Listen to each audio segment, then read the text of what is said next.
معذرت میخوام بله بخشید Questo completa Station eller?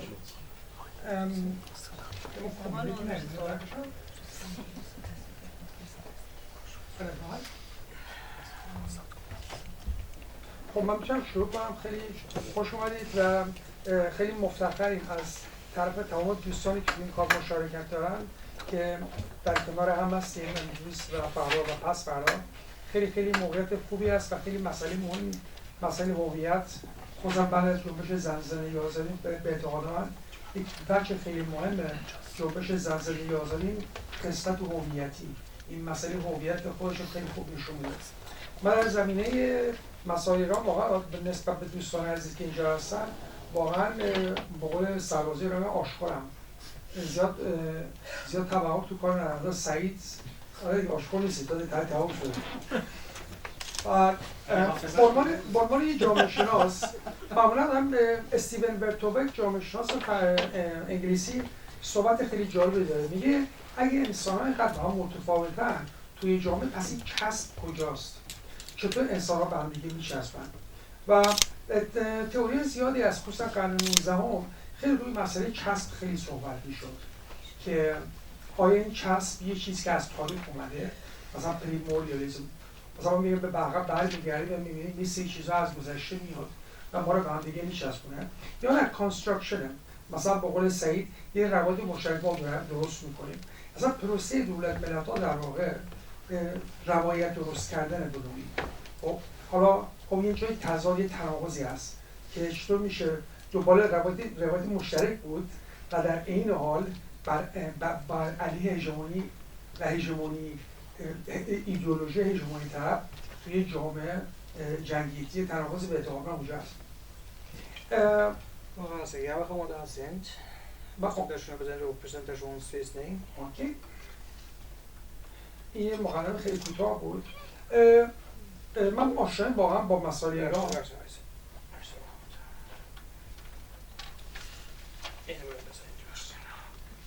این وقتی که سعید صحبت هیچ مشکلی پیش نیومد. هرچی سابقتون زیادتر باشه اشکالات تکنیکی ستام می‌کنه. خوب شد؟ خب در واقع کاری که من با ایران شروع کردم واقعا از طریق رسانه‌های گروهی شروع شد.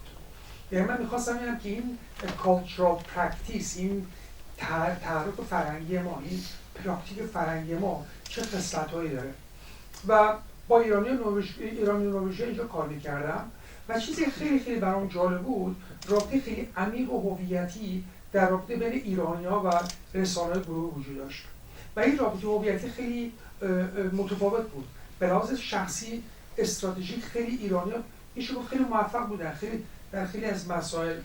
خب اول نگاه می‌کنید نه فقط در نروژ بلکه در خیلی از کشورهای اروپایی، کشورهای غربی ایرانی‌ها واقعا موفقن به لحاظ علمی، به لحاظ اقتصادی، به لحاظ هنری. یه سری شاخص خیلی جالبی دارن. ولی وقتی به کالکتیو نگاه می‌کنیم، من در سال 2006 تشریح بکنم نه 1400، می‌بینید که واقعا این کالکتیوی خیلی ضعیف هستش. مثل چینی‌ها نیستن، مثل ارمنی‌ها نیستن، مثل ایتالیا نیستن که خیلی دایاسپورا خیلی مشخص و خیلی استراکچر مشخصی دارن.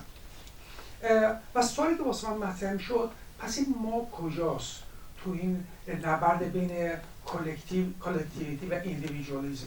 به نظر می اومد که ایرانی‌ها قادرن به یک نوع استنلی فیشر بهش میگه interpretive communities. ایرانی‌ها همصداهای خودش رو در جای مختلف به طور انفرادی پیدا میکنن. ولی وقتی که مثلا فیلم 300 میاد، یه دفعه همه ایرانی‌ها میگن با ما اینطوری نیستیم.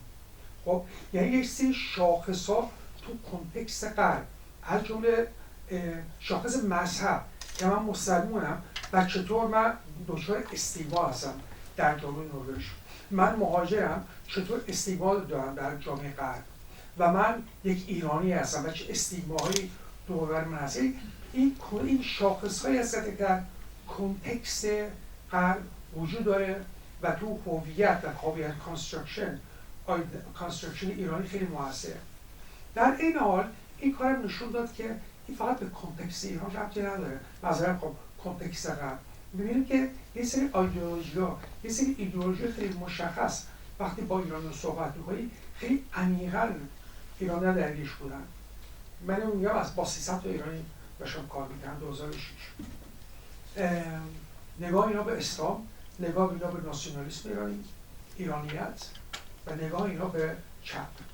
اینو میخوام تذکر بدم که مسئله اتنیسیتی و جنده، سکشوالیتی در سال 2006 به مراتب کامیونیکیت کمتر روش میشد.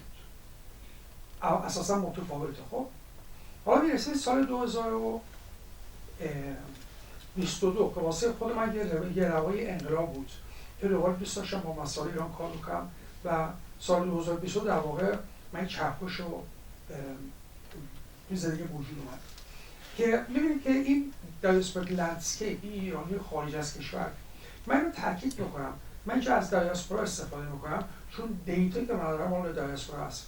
من شناخت رو جامعه ایران امروز ندارم که بتونم روش دقیقاً صحبت کنم. ولی با اون چیزی که شاهدش بودیم که یک اتحاد خیلی خاصی تو برلین 85,000 نفر جمع میشن، ولی می‌بینید توی پروسه‌ای تمام پخش و پلا میشن. خب در واقع می‌بینید یک سری distinct ideological diversity دوربر ethnicity، gender، sexuality، خصوصا ethnicity می‌بینید و همونطور که سعید اشاره کرد یه سری برچسب‌ها، یه سری کاتگوری‌های هویتی ما اینجا پیدا می‌کنیم.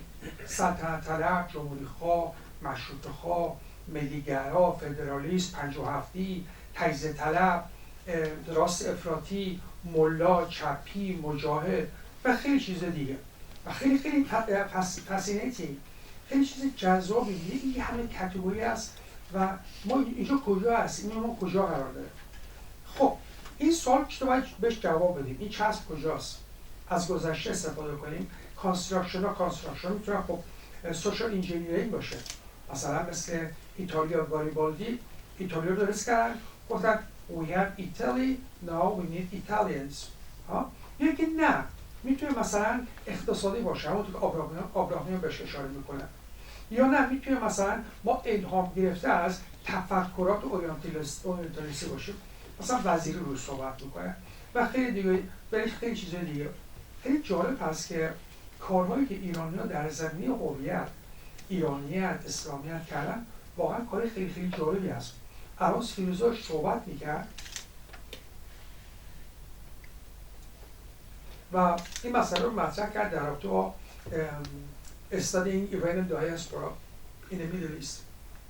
الان شما سعی دارم این میترا رکنی که در مورد 16,000 تا استانبولی ایرانی در استانبول در 1870 کار کرده، 1000 PhD دیزرتیشن مال 1987 خیلی چیز مرگی هست. خب how to understand this Iranian diversity؟ ما چطور میتونیم بفهمیم؟ واسه اینکه من این جواب به این سوال پیدا کنم، من در واقع دو تا خط فکری رو دنبال کردم تو این 2 سال اخیر. یکی این مسئله پارادایم که ما ازش صحبت میکنیم.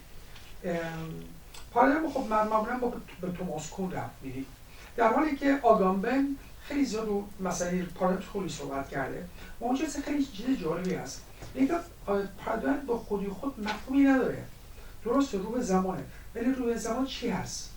میگه پارادایم یه چیز تشکیل از ایدئولوژی and دیسکورس، ولی دیسکورس نه به اون مفهوم سمیوتیکیش، دیسکورس به مفهوم پرکتیس. خب مثلا ما داریم در دهه 70 ما ایدئولوژی داریم فایتینگ کپیتالیسم و اونجا دیسکورس میشه رولوشن، باید انقلاب بکنیم. خب در واقع این دیسکورس یک دیسکورس متفاوت است و این نحوه استفاده آگامبن از این در واقع این اینترپلی بین ایدئولوژی و دیسکورس منو کشون دوباره به موجود خیلی من بهش علاقه دارم و اون کار پیر بوردیو است.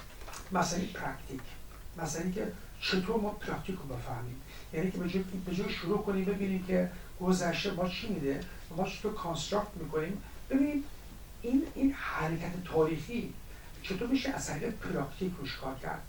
خب ایدئولوژی یه چیزی که ما شریک هستیم، اعتقادات ما که هم شراکت داریم، ولی دیسکورس در واقع شریک اکشن، نه فقط شید لنگویج، نه فقط این زبانی که با هم شراکت داریم، بلکه اون اعمالی که با هم شراکت داریم. خب پس برسیم به لاجیکال پرکتیس. چه منطقی حاکم هست که در یک زمان خاص ما یک اعتقاد خاص و یک رفتار خاص داریم. خب و اونجا در واقع این چیزی که بوردیو ارائه میده به نظر من سه تا خاصیت خیلی خیلی مهم داره. ببین بوردیو خیلی سوء تفاهم در موردش هست. یکی از دلایل عمده‌اش اینه که شناخت با بوردیو از طریق بنگاه‌های تبلیغاتی در دهه 80 شروع شد و ما این بوردیو در واقع تغییری پیدا کرد به دیستینکشن و تیست. خب این خیلی خیلی باعث واقعا خجالتیه در واقع بنگاه‌های تبلیغاتی باید باشه. ولی در واقع یک چیز خیلی مهمی که این مسئله تکیه بر پراکتیک داره، این understanding positions in social space، کی کجا وایساده، چطور روایت‌ها با هم متفاوتن و چطور این روایت‌ها با هم یک دیالکتیک ریلیشنشیپ دارن، یه رابطه تنگاتنگ با هم دارن. یکی دیگه توضیح دادن تغییر خیلی سخته در جامعه شناسی. آدم فکر کنه خیلی چیز ساده‌ایه ولی تغییر خیلی مشکله. من اعتقاد دارم با یه فیلد انالیز، یعنی با این استفاده از مدل‌های حوزه بوردیویی ما بتونیم یه سری از این تغییرات توضیح بدیم و در نهایت میتونه خیلی پروگرسیو باشه. چالنج یا داکسا اون چیزی که ما هیچ وقت در مقابلش علامت سوال طرح نمی‌کنیم، یعنی اون چیزی که واسه ما طبیعیه. ایرانیت من طبیعیه، این ایرانیت، این روایت طبیعیه. خب ما چطور میتونیم یک درکی داشته باشیم، مدل داشته باشیم که بتونیم این دکتر رو بگیریم و در مقابلش رزیستنس، مقاومت بکنیم. اوکی، تمامی حرفا نزدم، میخوام یه مقدار منو تحمل کنید و خیلی کوتاه در مورد این مدلی که من دارش بهش فکر میکنم و الان 2 سال همش دارم باش برمیرم با شما شریک بکنم. من اینطور هستش که بوردیو خیلی اعتقاد داره که این مسئله تغییر، مسئله جامعه و بر اساس معیار اقتصادی خیلی خیلی مهم هستش، ولی چون خیلی تاثیر گرفته از جمله گرامشی و مارکسیسم هست، مسئله اقتصادی هم خیلی تاثیر داره و به ملیپونتی، هایدگر پراکنده نمی‌کنم، ولی واقعا یه چیز خیلی عمیقی در واقع رابطه عمیقی بوردیو داره با ماکس وبر و کارل مارکس و میاد بر اساس این کالچرال کپیتال و اکونومیک کپیتال یه خط میزنه، یه زل رسم میکنه که این زل رو من اسمش رو گذاشتم منطق. این در واقع یه منطقی هست که الان براتون تشریح میکنم و خطی که میره بالا، اون زلی که توی عمودی میره، اون سرمایه‌های ماست، سرمایه تحصیلی، سرمایه‌های سیاسی، سرمایه‌های اجتماعی، داشتن شبکه، داشتن دوست، به اروپا رفتن، تحصیل کردن، از خانواده ثروتمند بودن، از خانواده فرهنگی بودن، تمام اینا انواع و شکل‌های مختلف سرمایه است که اون زیر تشکیل میده. حالا وقتی ما رسیم به فیلد میدیا، ببینید منطق فیلد میدیا چیه؟ منطق فیلد رسانه‌گویی اینه که ما میخوایم جامعه رو بهشون به چی میگن؟ به مردم اطلاعات برسونیم در مورد مسائل مهمی که تو جامعه اتفاق میفته. در 1950 منطق حاکم بر ژورنالیسم این بود که توضیح بدن چه اتفاقی در جامعه میفته. ولی در 1990 و امروز یک ژورنالیست خوب کسی که میتونه خیلی افراد رو جذب کنه، یعنی کسی که میتونه مثلا 20 میلیون نفر رو جذب کنه، مثلا پیرس مورگان میتونه مثلا سال 20 میلیون دلار پول داشته باشه، ولی اون ژورنالیستی که میخواد بره کار کنه و یک مثلا کشف کنه که خیلی ارزش اجتماعی داره، اساسا اون نوع ژورنالیست میگه اصلا وجود نداره یا خیلی خیلی در مارجینالایزد شده. خب یک مسئله دیگه هم از فیلد آرت، مسئله هنر. چه کسی تعیین میکنه که مونالیزا مثلا 780 میلیون دلار باشه؟ خب آیا هنرمنده که میخواست این هنر درست کنه یا اون آرت دیلر، اون کسی که با نقاشی رو میفروشه در واقع قیمت تعیین میکنه؟ خب حالا میرسیم به مسئله ایرانیت. معمولا این مثلا این چطور این حوزه درست میشه و مرزها چی هست، این داستان خیلی زیاد داره، نمیخوام واقعا سر شما رو در بیارم، ولی من میگم فیلد آف ایرانیانس، این حوزه ایرانیت و این در واقع این این تعریف منطق در این دستگاه بوردویی، اما از یه پلورالیتی در واقع شروع بکنیم به طرف یه هوموجنیتی. در واقع پروسه دولت ملت ها این داستان هایی است که ما درست میکنیم و یه هژمونی خاص از 1789 شروع میشه و میبینیم یه تغییر اینجا حاصل میشه. خب مسلما مسئله بازار، مسئله اقتصادی، مسائل اقتصادی، صنعتی شدن در انگلیس، اتفاقی در فرانسه افتاد، اتفاق در آلمان افتاد زیر بیسمارک و الی آخر، خیلی تاثیر داشت رو نگاه جدید به هوموجنیتی.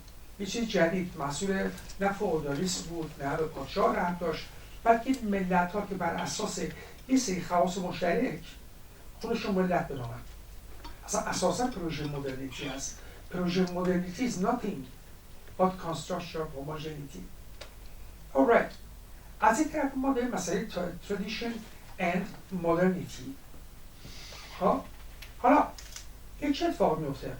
ما اینجا پرولتاری هوموجنیتی. یکی از اجزای این مسئله اکونومیک کپیتال، بازار، اگریکالچر، فورین اینفلوئنس اند کانسشنز. تمام بچه‌های تاریخ‌دان ایرانی در زمینه ایرانیت روی مسائل کار کردن. همش هم خیلی خیلی هم زیاده. همه یه تیکه رو گرفتن. یه طرف دیگه قضیه دایورسیتی کپیتال، لنگویج، زبان، تاریخ، فرهنگ، صداها، چه صداهایی در سال 1890 واقعا مهم بود. آیا بچه‌ها آریستوکرات‌ها بودن؟ یا اون عربا بود که تو خوزستان بود؟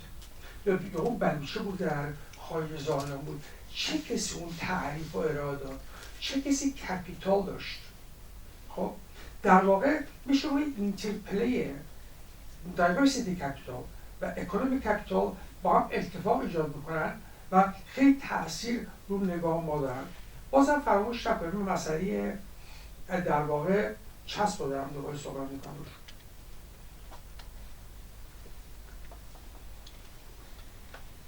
خب از طرف دیگه ما مدرنیتی کپیتال، مدرنیزیشن و اتفاقی که در اروپا افتاد، political thinking, intellectual practice، میدیا، مثلا بندیکت اندرسن اصلا اعتقاد داره که اساساً ملت‌ها بر اساس میدیا درست شدن.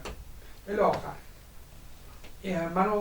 من و ایکس توی دو نقطه مختلف ایران هستیم ولی با همدیگه یه جور احساس هویت میکنیم، چون مثلا اطلاعات رو میخونیم، چون کیهان رو به هم می‌ریزیم، یا یه برنامه تلویزیون رو مشترک تماشا میکنیم. خب دیگه از سوشال کپیتال، وقتی که ناصرالدین شاه میره بیرون، میره فرنگ، دانشجوهایی که میرن بیرون چه دانشجوهایی هستن؟ با چه مشخصاتی؟ نیبرینگ کانتریز، استانبول، قاهره، بمبئی، دهلی، استانبول، قفقاز، خیلی مهم بود این ریلیشنشیپ، این شبکه‌هایی که بین ایرانی اینتלקچوال ایرانی وجود اومده بود و چه کسایی میرفتن. مسلما سیستم آموزش ما اوکی این به این شکل میشه که ما اینا تمام اجزایی هستن که تاثیر خیلی مشخصی روی پروسه از تردیشن به مدرنیتی دارن و در پایان ما این تصویر رو پیدا میکنیم. من اعتقاد دارم یکی از کاری که خیلی من دوست دارم اینجا ازش ایشون اسم ببرم، آقای علی اسدیان یه مقاله خیلی کوچیکی 12 صفحه‌ای نوشته در مورد دسته‌بندی کردن نگاه محققین ایرانی به ناسیونالیسم که به نظرم دسته‌بندیشون خیلی خیلی جالبه، که این چیزی که من گفتم خیلی خیلی الهام گرفته از صحبت اسدیان هستش و می‌بینم خیلی از وجوه هم که ایشون اسم میبره و خیلی هم خوب محققین رو اینجا واقعا دسته‌بندی کرده تو اینجا می‌بینی شما. خب در پایان اتفاقی در ایران افتاده وقتی که این از راه می‌بینیم، چون ما فاکتور انالیز نمی‌کنیم، یعنی من دقیقاً نمی‌تونم اینجا تشریح کنم پوزیشن چه کسی در این سوشال اسپیس کجاست، کارگر کجاست، برزیت کجاست، کرد کجاست، عرب کجاست، عجم کجاست، این یک پیشنهاد واسه مطالعه مسئله. به اعتقاد من اتفاقی در پروسه ناسیونالیسم برای افتاده اینه که یک حرکتی، یک انتقالی است بین مدرنیته و هوموژنیتی و دقیقا تردیشنال به اعتقاد من همون راه رو رفته، منتها روایت هم متفاوته. در واقع اون construction logic the logic of practice بین ناسیونالیست و چپ در واقع در روایت هم متفاوتن. یکی میخواد همه برادران سوسیالیست در دنیا باشن، او یکی میخواد که ما ایرانی‌ها در مورد خیلی خیلی رادیکالش دارن میگم، نه که بگم همه جامعه ایران اینطورن یا همه چپ اونطورن. خب در واقع میشه تو اون باکس، تو اون چارچوب خیلی از این اجزا رو جا داد. ولی در این حال ما اسلام داریم و اسلام به نوعی همیشه بین تردیشن و هوموژنیتی کار کرده. مسلماً می‌بینی خیلی از اتفاقات دیشب با آزاده صحبت می‌کردیم، چند 7-8 روز پیش بود من با آزاده صحبت می‌کردم، پس بود ناینی رو بخونم. من دیگه رفتم ناینی رو شروع خوندم و خیلی خیلی جالب بود آزاده، به خاطر اینکه ناینی به نوعی توی پوزیشن دیگه قرار میگیره. یعنی خیلی قشنگ میتونی مثلا سید جمال الدین، میدونم ناینی، مدرس، شیخ فضل نوری، آخوندزاده، ملکم خان، اینا رو همه میتونید اینجا جا بدید و اونجا باید قد نمیشه، میتونه اینم استفاده کنیم واسه که بفهمیم چرا ما اینطوری امروز حرکت میکنیم. میتونیم تحقیقات توضیح میدیم چرا ما یه پروژه مشترک نداریم. چرا؟ چون ما همیشه تو این بوکس راست و چپ بودیم. هیچ وقت ما الان در واقع اون چیزی صحبتی که در واقع فیروزه کرد که ما هنوز نمیتونیم با در مورد مدرنیتی مثلا در مورد مالتیکالچرالیسم صحبت نمیکنیم یا نکردید، تمرین نکردید، به خاطر اینکه یه حادثه خیلی عجیبی در ایران اتفاق افتاد. در دهه 70 در زمانی که تمام دنیا شروع کرد رو مالتیکالچرالیسم صحبت کردن، ایرانی‌ها شروع کردن رو construction of homogeneity in another direction، به طرف اون روایت‌های دیگه رفتن. یعنی اون مطلق گرایی فقط روایتش عوض شد، ولی ideological basis of it دقیقاً یکی است. به خاطر این اعتقاد دارم که اگه قرار باشه یک ایرانی باشه و یک ایرانیتی باشه، من اعتقاد دارم که یک پروژه باید باشه که بتونه یک بوکس متفاوت باز بشه و همه بتونن تو اینجا به عنوان سیتیزن، مثلا بیلانگینگ که صحبت می‌کرد روزه برام خیلی پیچیده‌تر هستش. امیدوارم که بتونیم روی مسئله چند روزانه صحبت کنیم و دقیقاً به خاطر همینه که من خیلی دوست داشتم که این 3 روز این مسئله ناسیونالیسم و چپ و مسئله مذهب بیشتر روش تکیه بشه. خیلی هم تشکر می‌کنم.